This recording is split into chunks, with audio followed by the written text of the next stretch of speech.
అది ఫరీదాబాద్లోని సిక్రోనా అనే గ్రామం.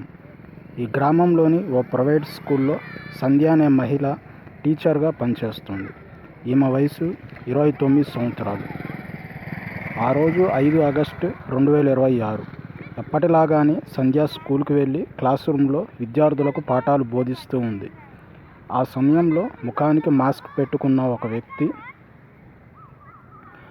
స్కూల్ గేట్ నుండి లోపలికి వచ్చాడు. సంధ్య టీచర్ పాఠాలు బోధించే క్లాస్ రూమ్ వద్దకు వెళ్ళాడు.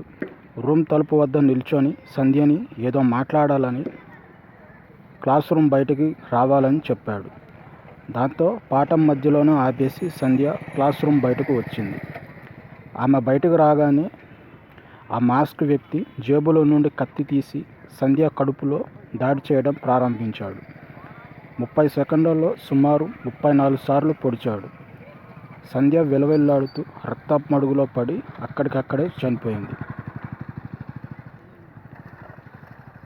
సంధ్య ఆర్తనాదాలు విన్న క్లాస్ రూమ్లోని స్టూడెంట్స్, చుట్టుపక్కల వాళ్ళు అక్కడికి రాగానే ఆ మాస్క్ వ్యక్తి అక్కడి నుండి పారిపోతుంటే అందరూ కలిసి అతన్ని బంధించారు. వెంటనే పోలీసులకి, అంబులెన్స్కి కాల్ చేశారు. పోలీసులు సంధ్యను హాస్పిటల్కి తరలించారు.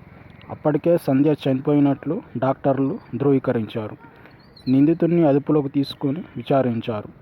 ఆ వ్యక్తి కొన్ని నెలలుగా సంధ్య వెంట పడుతున్నాడని, పెళ్లి చేసుకోమని అడిగితే సంధ్య నిరాకరించడం వల్లే చంపానని ఒప్పుకున్నాడు. ఇలాంటి ఇన్ఫర్మేషన్ కోసం లైక్ అండ్ సబ్స్క్రైబ్.